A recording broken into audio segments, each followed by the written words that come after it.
Electronegativity लगाए, heading लगाए आप लोग, इलेक्ट्रोनेगेटिविटी। चलिए सबसे पहले हम समझते हैं इलेक्ट्रोनेगेटिविटी क्या है ना। ठीक है, इलेक्ट्रोनेगेटिविटी को अगर आप सेपरेट करिएगा तो ये सेपरेट होगा इलेक्ट्रॉन प्लस नेगेटिविटी में। अगर आप इसको सेपरेट करिएगा तो ये कैसे सेपरेट हो जाएगा, इलेक्ट्रॉन प्लस नेगेटिविटी में।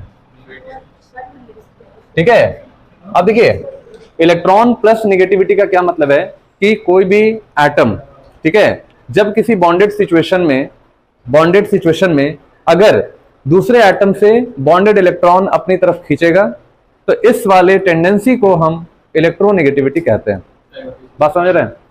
हम ये कह रहे हैं कि कोई भी एटम किसी बॉन्डेड सिचुएशन में दूसरे एटम से बॉन्डेड इलेक्ट्रॉन अगर अपने पास खींचता है तो ऐसे टेंडेंसी को हम इलेक्ट्रोनेगेटिविटी उस एटम का कहते हैं जो खींच रहा है। समझ रहे बात को? यानी कहने का मतलब है, देखिए पहले हम डेफिनेशन लिख देते हैं, है ना। Electronegativity is defined as electronegativity is defined as the tendency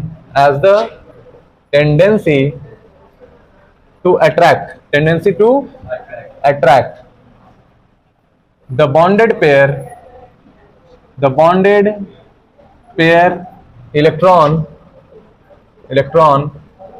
electronegativity defined as the tendency to attract the bonded pair of electron by an atom, ठीक है, by an atom. Electronegativity is defined as the tendency to attract the bonded pair electron by an atom in bonding situation. इन कहां पे बोलो, bonding situation में। मतलब ये देखिए, ये आपका टेंडेंसी है, किस चीज का टेंडेंसी है, अट्रैक्ट करने का। किसको अट्रैक्ट करेगा बोलो, बॉन्डेड पेयर। तो बॉन्डेड पेयर का मतलब क्या हुआ कि बॉन्ड पहले से बना होना चाहिए, है ना। फिर से देख लीजिए, electronegativity is defined as the tendency to attract the bonded pair electron by an atom, ठीक है, इन बॉन्डिंग सिचुएशन। तो कभी भी किसी बॉन्डिंग सिचुएशन में, बॉन्ड बना हुआ है उस सिचुएशन में, किसी एक एटम के द्वारा दूसरे एटम का इलेक्ट्रॉन पेयर अगर अपनी तरफ खींचने का पावर है तो उस टेंडेंसी को हम इलेक्ट्रोनेगेटिविटी कहते हैं, है ना। जैसे HCl बोलो, क्लोरीन क्या करता है बोलो, क्या क्लोरीन इलेक्ट्रोनेगेटिव एटम है या नहीं है? क्लोरीन इलेक्ट्रोनेगेटिव है, क्यों? क्योंकि बताइए, ये जो है छोटा एटम है, इसके पास इफेक्टिव न्यूक्लियर चार्ज ज्यादा है, पता है ना, 17 प्रोटॉन है। और पीरियोडिक टेबल के अंदर किधर है ये, राइट साइड में, नहीं 17th ग्रुप में है। इसका मतलब है कि इसका देखिए 17 प्रोटॉन है और इफेक्टिव न्यूक्लियर चार्ज क्या होता है, बहुत हाई होता है। बात समझ में आ रही है? अब इफेक्टिव न्यूक्लियर चार्ज ज्यादा होगा तो क्या होगा, इलेक्ट्रॉन को खींचने का पावर ज्यादा रहेगा। तो अगर ये इलेक्ट्रॉन खींचने का पावर ज्यादा रहेगा तो क्या करेगा बोलो, ये इलेक्ट्रॉन, ये जो बॉन्ड आपका इलेक्ट्रॉन दिख रहा है वो किधर शिफ्ट कर जाएगा बोलो, क्लोरीन के तरफ शिफ्ट कर जाएगा। बात समझ में आ रही है आप लोग को? तो यहां पे क्या हुआ कि क्लोरीन का इफेक्टिव न्यूक्लियर चार्ज ज्यादा है, एक नॉन मेटल है, और इसको इलेक्ट्रॉन को खींचने का जो पावर है वो ज्यादा मिला हुआ है। मतलब भगवान से इसको आशीर्वाद मिला है कि बेटा तुम क्या करेगा, दूसरे को डिस्टर्ब करेगा नहीं, दूसरे को क्या करेगा, डिस्टर्ब करेगा। किसी को बोलो नहीं, ठीक है। ये देखो, ये जहां भी लग जाता है सामने वाले के पावर को कम कर देता है। मेरी बात समझ रहे हैं आप लोग? क्या था बाली का, क्या केस था, जो बाली था ना रामायण में, है ना, उसके सामने कोई भी अगर आ जाता था, उसका जो शक्ति था वो आधा कर देता था, शक्ति क्षीण कर देता था, है ना। तो जस्ट लाइक बाली, नहीं तो क्लोरीन क्या है, बाली है। इसके सामने हाइड्रोजन आया, अगर हाइड्रोजन बॉन्ड बना है दोनों के बीच में, तो इसकी शक्ति जो है वो छीन लेगा। तो इसमें जो बॉन्डेड इलेक्ट्रॉन था वो किधर चला जाएगा, किधर शिफ्ट कर जाएगा, क्लोरीन के तरफ। अब बताओ, इलेक्ट्रॉन जब यहां बढ़ गया, इलेक्ट्रॉन की डेंसिटी जब यहां बढ़ गई, इसके ऊपर चार्ज, नेगेटिव चार्ज बढ़ेगा या नहीं बढ़ेगा बोलो। तो जब नेगेटिव चार्ज बढ़ेगा इसके ऊपर हम माइनस डेल्टा चार्ज लगाते हैं। अब this delta charge is called partial negative. अब ऐसा नहीं कि टूट के चला गया, बात समझना, मेरी बात समझ रहे हैं? जैसे देखिए, ये जो इलेक्ट्रॉन है, आप लोग फिल्मों में देखते होंगे, फिल्मों में देखते हैं कि लव स्टोरी वाला फिल्म, नहीं उसमें क्या होता है, ज्यादा नहीं बोल रहा है। ठीक है, तो अट्रैक्शन हुआ ना इलेक्ट्रॉन का, बोलो। तो जब इलेक्ट्रॉन का यहाँ अट्रैक्शन है तो इसमें क्या हो जाएगा बेचारा, ये अकेला नहीं, इलेक्ट्रॉन की कमी हो जाएगी, है ना, चला गया प्यार उधर, हाँ, इलेक्ट्रॉन की कमी हो गई। तो इसमें जो इलेक्ट्रॉन की कमी हो गई तो यहाँ पे देखिए इस कमी को दिखाने के लिए प्लस डेल्टा यूज करते हैं। अब ये देखिए partial negative, partial positive charge है, पार्शियल का मतलब कंप्लीट नहीं गया, ठीक है, इधर भी चल रहा है बात उधर भी चल रहा है बात, नहीं, तो इस तरह से क्या हुआ, that is partial negative and partial positive, बात समझ रहे हैं। तो ये देखिए ये इलेक्ट्रॉन को बस क्या कर रहा है, बोलो, ये अरे ये कोई है जो पार्शियली खींच लिया, अपनी तरफ अट्रैक्ट कर लिया, कुछ ऐसा कांड किया कि वो अपनी तरफ अट्रैक्ट हो गई या हो गया, जो भी कहिए, है ना, तो कंप्लीटली अट्रैक्ट नहीं है क्योंकि ये इससे जुड़े हुए हैं, बात समझ में आ रहा है ना, क्लोरीन इससे जुड़ा हुआ है, ऐसा नहीं कि टूट कर चला गया, घर छोड़कर भाग गई उसी के पास परमानेंटली, ऐसा नहीं है, ठीक है। तो ये यहां से जुड़े हुए हैं, बात समझ में आ रही है आप लोग को। तो देखिए यहां पे पार्शियली जो इलेक्ट्रॉन क्लाउड है, सुनिए ध्यान से, पार्शियली जो इलेक्ट्रॉन क्लाउड है वो किधर शिफ्ट कर गया है, क्लोरीन की तरफ। तो क्लोरीन पे तो इलेक्ट्रॉन का डेंसिटी बढ़ेगा, तो जब इलेक्ट्रॉन की डेंसिटी बढ़ेगी तो इस पे कौन सा चार्ज आएगा, बोलो, नेगेटिव चार्ज आएगा, नेगेटिव डेल्टा चार्ज आएगा। तो यहाँ पे इलेक्ट्रॉन का डेंसिटी बढ़ा कि नहीं बढ़ा, बोल नहीं रहा सर, इलेक्ट्रॉन डेंसिटी क्या हो गया, बढ़ गया। अब यहाँ पे इलेक्ट्रॉन डेंसिटी बोलो, इलेक्ट्रॉन डेंसिटी बोलो क्या हो गया, घट गया, घट गया ना। तो जब इलेक्ट्रॉन डेंसिटी घट जाएगा यहाँ पे तो इसके ऊपर प्लस चार्ज आएगा, इसके ऊपर क्या हो जाएगा, माइनस, ठीक है। पार्शियल नेगेटिव और पार्शियल पॉजिटिव, इसको बोलते हैं पार्शियल, पार्शियल साइन कहा जाता है, बात समझ में आ रही है। और ये पार्शियल नेगेटिव मतलब इलेक्ट्रॉन ज्यादा, यहां लिख रहे हैं इलेक्ट्रॉन ज्यादा, और प्लस डेल्टा करेंगे तो इलेक्ट्रॉन कम, समझ में आ रहा है सबको। तो यहाँ पे इलेक्ट्रॉन की क्लाउड ज्यादा होगी, यहाँ पे इलेक्ट्रॉन की डेंसिटी कम होगी, है ना। तो ये एक एग्जांपल हुआ, बताओ इलेक्ट्रॉन कौन खींच रहा है, क्लोरीन खींच रहा है, तो क्लोरीन एक इलेक्ट्रोनेगेटिव एटम हुआ या नहीं हुआ, इलेक्ट्रोनेगेटिव एटम। तो इलेक्ट्रोनेगेटिविटी का मेन रीजन क्या था, इलेक्ट्रोनेगेटिविटी का मेन रीजन क्या होता है, साइज छोटा और न्यूक्लियर चार्ज ज्यादा, इफेक्टिव न्यूक्लियर चार्ज ज्यादा होना चाहिए, इलेक्ट्रॉन को खींचने का पावर ज्यादा है। अब जैसे मान लो HF में, बताओ कौन इलेक्ट्रॉन खींचेगा और किससे खींचेगा, फ्लोरीन इलेक्ट्रोनेगेटिव है कि नहीं, क्यों इलेक्ट्रोनेगेटिव है, एक तो साइज देखो, लेफ्ट से राइट जाने पे साइज घटता है, तो एक तो साइज इसका बहुत छोटा, देखिए साइज क्या है बेटा, बोलो, साइज इज स्मॉल, साइज क्या हुआ, छोटा, साइज स्मॉल हो गया। दूसरी चीज बोलिए, जेड इफेक्टिव बहुत ज्यादा है कि नहीं, बहुत ज्यादा है, इसका इफेक्टिव न्यूक्लियर चार्ज बहुत ज्यादा है ना, तो इसका इलेक्ट्रोनेगेटिविटी ज्यादा हो गया, है ना। तो यहां लिखेंगे मोर, बोलो, मोर इलेक्ट्रोनेगेटिव, है ना। और यहां मोर नहीं होगा, this is the most electronegative, पूरे पीरियोडिक टेबल में सबसे ज्यादा इलेक्ट्रोनेगेटिव एटम जो है वो कौन सा है, फ्लोरीन है। तो बताइए फ्लोरीन ने क्या किया, इस इलेक्ट्रॉन क्लाउड को किधर खींच लिया, अपने तरफ, ठीक है ना। फ्लोरीन क्या कर रहा है, इलेक्ट्रॉन क्लाउड को अपने तरफ खींच रहा है। तो बताओ जो खींचेगा उस पर कौन सा चार्ज, माइनस, और जो देगा उसके ऊपर प्लस चार्ज। तो देखिए मेन फैक्टर यहां पे लिख रहे हैं, मेन फैक्टर्स अफेक्टिंग इलेक्ट्रोनेगेटिविटी, जो इलेक्ट्रोनेगेटिविटी को अफेक्ट कर रहा है, ठीक है, वो कौन कौन सा मेन फैक्टर्स है आपका। सबसे पहला एटॉमिक साइज, सबसे क्या है पहला बोलो, एटॉमिक साइज। अब बताएंगे कि एटॉमिक साइज बढ़ेगा घटेगा तो क्या होगा, एटॉमिक साइज अगर बढ़ेगा, एटॉमिक साइज अगर बढ़ता है तो बताइए इफेक्टिव न्यूक्लियर चार्ज बढ़ेगा या घटेगा,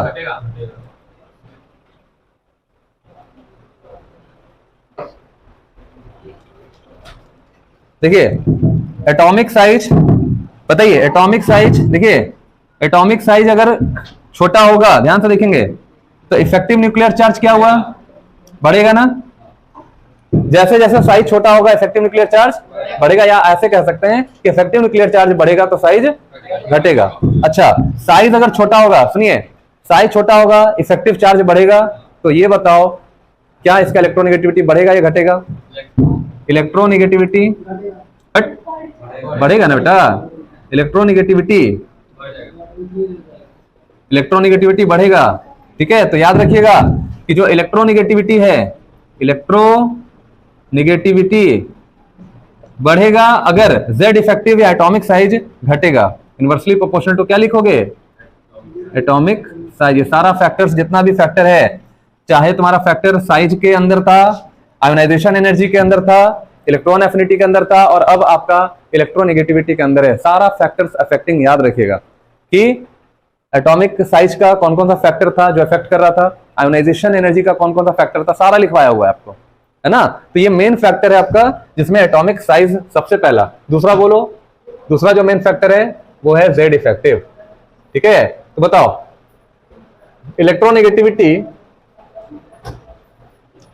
इलेक्ट्रोनेगेटिविटी क्या होगा? बोलिए। Z इफेक्टिव बढ़ेगा तो इलेक्ट्रॉन को खींचने का पावर ज्यादा होगा। नहीं समझे बात को? Z इफेक्टिव इलेक्ट्रॉन के खींचने का पावर क्या हो जाएगा? ज्यादा होगा, है ना। तीसरा देखिए, तीसरा आपका percentage S character, percentage S character, है ना। तो देखिए परसेंटेज S कैरेक्टर में आप समझिए, अगर S ऑर्बिटल, देखिए सुनिए ध्यान से, जहां भी S ऑर्बिटल इन्वॉल्व होता है, ठीक है, जहां भी S ऑर्बिटल इन्वॉल्व होता है उसको माना जाता है कि वो न्यूक्लियस से नजदीक है। वो बॉन्ड आपका न्यूक्लियस से क्या हुआ? बॉन्डेड इलेक्ट्रॉन न्यूक्लियस के पास होता है। तो अगर परसेंटेज S कैरेक्टर, ठीक है, percentage S character in sp is greater than sp2 is greater than sp3, and what is sp? sp2 sp3 क्या है ये? तो इसको बोलते हैं हाइब्रिड ऑर्बिटल। ठीक है, क्या बोलते हैं इसको? हाइब्रिड ऑर्बिटल बोलते हैं, है ना। हाइब्रिड का मतलब है जब ऑर्बिटल्स आपस में कंबाइन या मिक्स करता है तो नए नए ऑर्बिटल बनते हैं, और उन ऑर्बिटल्स को क्या बोला जाता है? हाइब्रिड ऑर्बिटल कहा जाता है। तो यहाँ पे देखिए, यहाँ पे sp कैरेक्टर है ना, देखो s और p है दोनों, ये हाइब्रिड ऑर्बिटल है, ये sp2 है, ये sp3 है। अब बताओ s और p मिलाकर 100% हुआ तो s में कैरेक्टर कितना आएगा? कितना बोलो? 50 ना। परसेंटेज s sp में कितना है? 50%। sp2 में बोलो 33.33%, और sp3 में बोलो, sp3 में 25% है रे गधा लड़का सब। अरे 100% हुआ ना। तो 4 देखो, 3 p है, 1 s है ना, तो s में बताइए कितना हो गया? 25% ही है ना। 75% तो p में चला गया, ये ज्यादा है, p ज्यादा है आपका, और s कितना है? 25%। इसमें कितना है बोलो? 100 को डिवाइड कर दो 3 से तो 33.33 मिलेगा आपको। 100 को डिवाइड कर दिए 2 से तो कितना मिलेगा? 50। अब s ऑर्बिटल जो है वो न्यूक्लियस के नजदीक होता है, तो जो भी बॉन्डेड इलेक्ट्रॉन s में होगा वो न्यूक्लियस से नजदीक होगा, और आप जानते हैं कि न्यूक्लियस से नजदीक होता है तो क्या होता है? बॉन्ड, बोलो, इलेक्ट्रॉन नेगेटिविटी उसका बढ़ जाता है। नहीं समझे? इलेक्ट्रॉन खींचने का पावर ज्यादा है ना, साइज छोटा का मतलब न्यूक्लियस से पास में है ना। तो यहाँ पे इलेक्ट्रोनेगेटिविटी, देखिए ध्यान रखिएगा कि इलेक्ट्रोनेगेटिविटी ऑफ किसका ज्यादा होगा? sp greater than sp2 greater than क्या? sp3। Electronegativity of order of, देखिए सबसे ज्यादा इलेक्ट्रोनेगेटिविटी ऑर्डर जो होगा ट्रिपल बॉन्ड वाले का होता है, फिर डबल बॉन्ड वाले का होता है, और फिर सिंगल बॉन्ड वाले का होता है। ये सब जानते हो ना आप लोग, है ना। ट्रिपल बॉन्ड वाले का इलेक्ट्रोनेगेटिविटी सबसे ज्यादा, फिर किसका? डबल बॉन्ड वाले का, और फिर सिंगल बॉन्ड वाले का। चलिए नोट कर लीजिए यहाँ पूरा।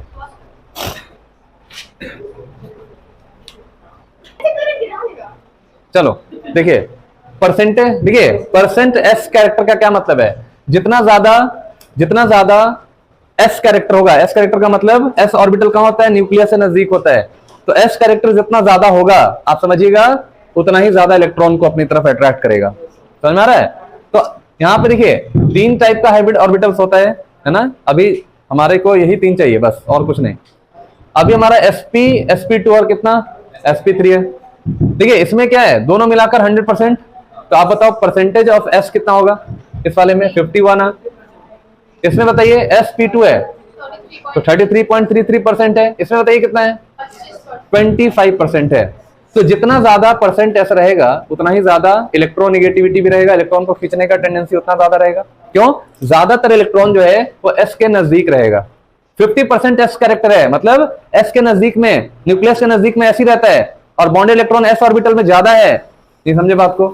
तो ये क्या होगा, ये न्यूक्लियस के नजदीक रहेगा, तो इलेक्ट्रोनेगेटिविटी बढ़ेगा कि नहीं बढ़ेगा? इलेक्ट्रॉन को खींचने का पावर बढ़ेगा कि नहीं बढ़ेगा? बिल्कुल बढ़ेगा। हाँ, तो इलेक्ट्रोनेगेटिविटी एसपी का ज्यादा, फिर sp2 का, फिर किसका? sp3 का। ठीक है, अब देखिए ट्रिपल बॉन्ड में हर कार्बन का हाइब्रिडाइजेशन sp होता है। ठीक है, ट्रिपल बॉन्ड में sp, अगर डबल बॉन्ड में रहेगा तो sp2, और सिंगल बॉन्ड रहेगा तो बोलो sp3। तो बताओ ज्यादा इलेक्ट्रोनेगेटिविटी किसका होगा? sp वाले का, ट्रिपल बॉन्ड वाले का। अभी इतना याद रखिए, जब केमिकल बॉन्डिंग पढ़ाएंगे ना बहुत डिटेल करेंगे वहां पे।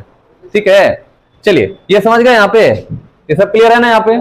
चलिए चौथा नंबर पॉइंट लिखेंगे सब लोग। इलेक्ट्रोनेगेटिविटी डिपेंड्स ऑन, हाँ इसी में, ऑक्सीडेशन स्टेट। इलेक्ट्रोनेगेटिविटी किस बात पे डिपेंड करेगा? चौथे नंबर पॉइंट में ऑक्सीडेशन स्टेट के ऊपर।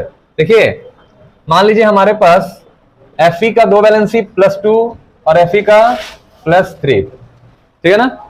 Fe का वैलेंसी 2 है ना, Fe 2 तरह का वैलेंसी शो करता है, आपको पता है। Fe +2 और Fe कितना? +3। आप अब मेरे को ये बताओ कि इन दोनों में साइज किसका छोटा होगा? +3 वाले का। ठीक है, क्योंकि ज्यादा पॉजिटिव चार्ज है, तो इसका साइज जो है ना, साइज, ये हो गया साइज का ऑर्डर। ठीक है, सॉरी साइज छोटा होगा ना, ये छोटा होगा। अब बताओ आयोनाइजेशन, इलेक्ट्रोनेगेटिविटी का क्या ऑर्डर होगा? इलेक्ट्रोनेगेटिविटी का ऑर्डर बताओ, इलेक्ट्रोनेगेटिविटी का ऑर्डर कौन बताएंगे? इलेक्ट्रोनेगेटिविटी का ऑर्डर क्या हो जाएगा? साइज छोटा, इलेक्ट्रोनेगेटिविटी ज्यादा, तो ज्यादा किसका होगा? इस वाले का। तो Fe+3 वाले का इलेक्ट्रोनेगेटिविटी का वैल्यू ज्यादा होगा, समझ रहे? चलिए ऑक्सीजन पे प्लस है, +2 है, ऑक्सीजन पे प्लस है, ऑक्सीजन है, ऑक्सीजन पे माइनस, O पे -2। बताइए इस एग्जांपल के केस में क्या हो जाएगा? किसकी इलेक्ट्रोनेगेटिविटी ज्यादा होगी? जिसमें चार्ज ज्यादा है, प्लस चार्ज ज्यादा है? नहीं, बिल्कुल, तो जीरो नहीं है, ऑक्सीजन है ये। ठीक है, तो इसका आपका इलेक्ट्रोनेगेटिविटी का वैल्यू सबसे ज्यादा है ना? तो ध्यान रखिएगा, this is your electronegativity. Electronegativity का सिंबल भी यहाँ नोट कर लीजिए, En फॉर इलेक्ट्रोनेगेटिविटी। क्लियर हो रहा है? अच्छा, Mn+2 और Mn+5 और Mn+7, बताइए इन तीनों में किसका होगा? किसका ज्यादा होगा इलेक्ट्रोनेगेटिविटी? जिसका साइज छोटा है ना? चलिए Cr+6 और Cr+3, बोलो किसका इलेक्ट्रोनेगेटिविटी ज्यादा होगा? Cr+6 का। चलिए ये समझ में आ रहा है आप लोग को? तो ये सब नोट करिए फटाफट। हाँ सारा एग्जाम्पल है, हाँ बिल्कुल बिल्कुल, यहाँ पे लिख लीजिए, है ना? हाँ, हेडिंग लगाएंगे हम लोग, measurement of electronegativity.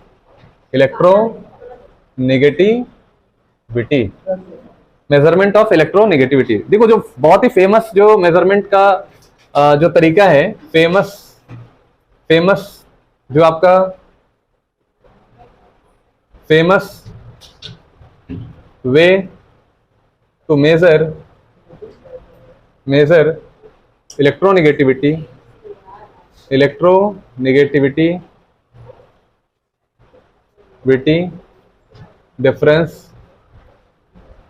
difference between two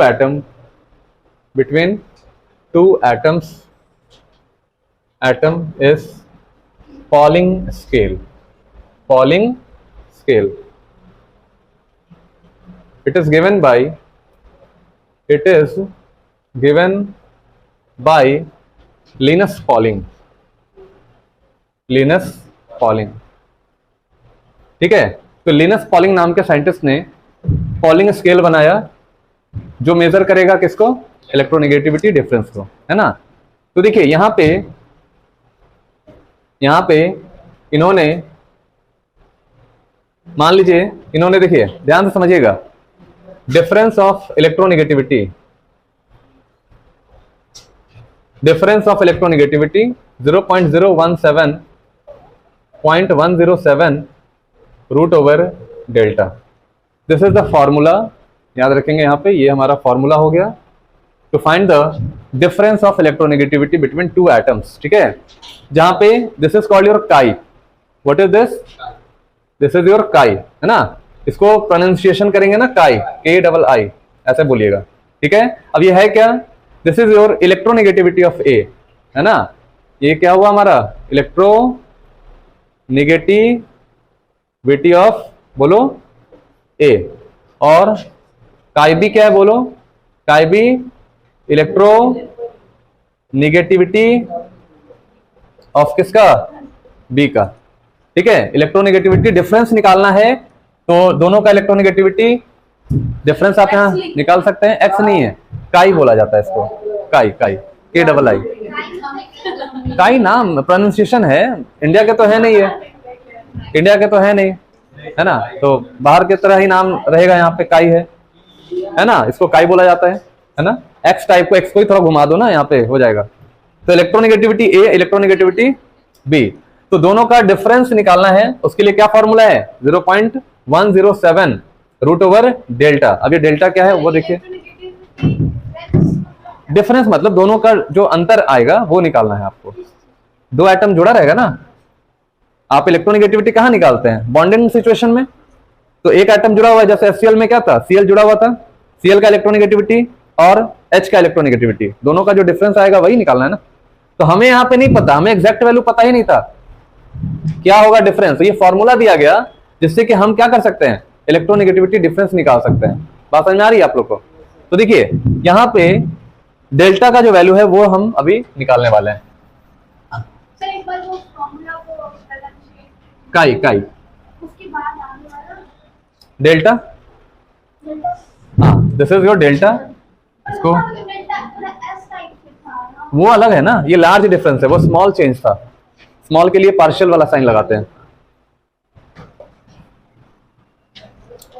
ठीक है, देखिए डेल्टा हमारा, यहां डेल्टा निकालने का जो फॉर्मूला है that is E of AB minus root over E of AA into E of BB। बात नहीं कोई करेंगे, बात नहीं करेंगे कोई, यहां देखिए ध्यान से।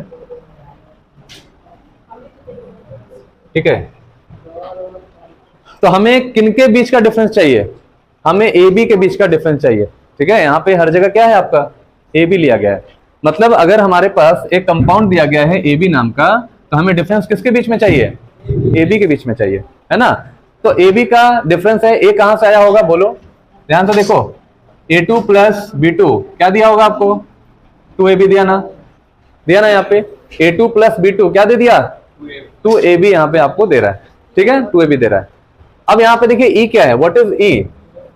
ठीक है, EAB क्या है? This is your bond dissociation enthalpy, bond dissociation enthalpy of किसका? AB का। AB को तोड़ने में जो एनर्जी लगेगा पर मोल, वो हमारा EAB हो गया। समझ में आ रहा सबको? अच्छा, EAA क्या है ये बोलो? This is your bond dissociation enthalpy of किसका? AA का, है ना। AA को तोड़ने में क्या एनर्जी लगेगा? चलो, EBB क्या है बोलो? This is your bond dissociation enthalpy of, बताइए, BB, है ना। ये नोट कर लेंगे अच्छे से। कहां पे? ये B और B के बीच में बॉन्ड है आपका, जैसे यहाँ पे है ना, B और B के बीच में बॉन्ड है, A और A के बीच में बॉन्ड है। उसको तोड़ने में क्या एनर्जी लगेगा? जब तक टूटेगा नहीं तो बनेगा कैसे बोलो? टूटना है ना, पहले तो तोड़ना है ना दोनों को, तो एनर्जी दोगे ना, तो वो एनर्जी यहाँ पे लिखा हुआ है। तो डेल्टा का वैल्यू कितना हो गया? E of AB minus root over E of AA into E of BB, है ना। तो ये फॉर्मूला होता है किसका निकालने का? डेल्टा। और वो डेल्टा जो आएगा वो यहाँ पे क्या करना? पुट कर देना, तो दोनों का क्या निकल जाएगा? डिफरेंस निकल जाएगा। नोट करिए।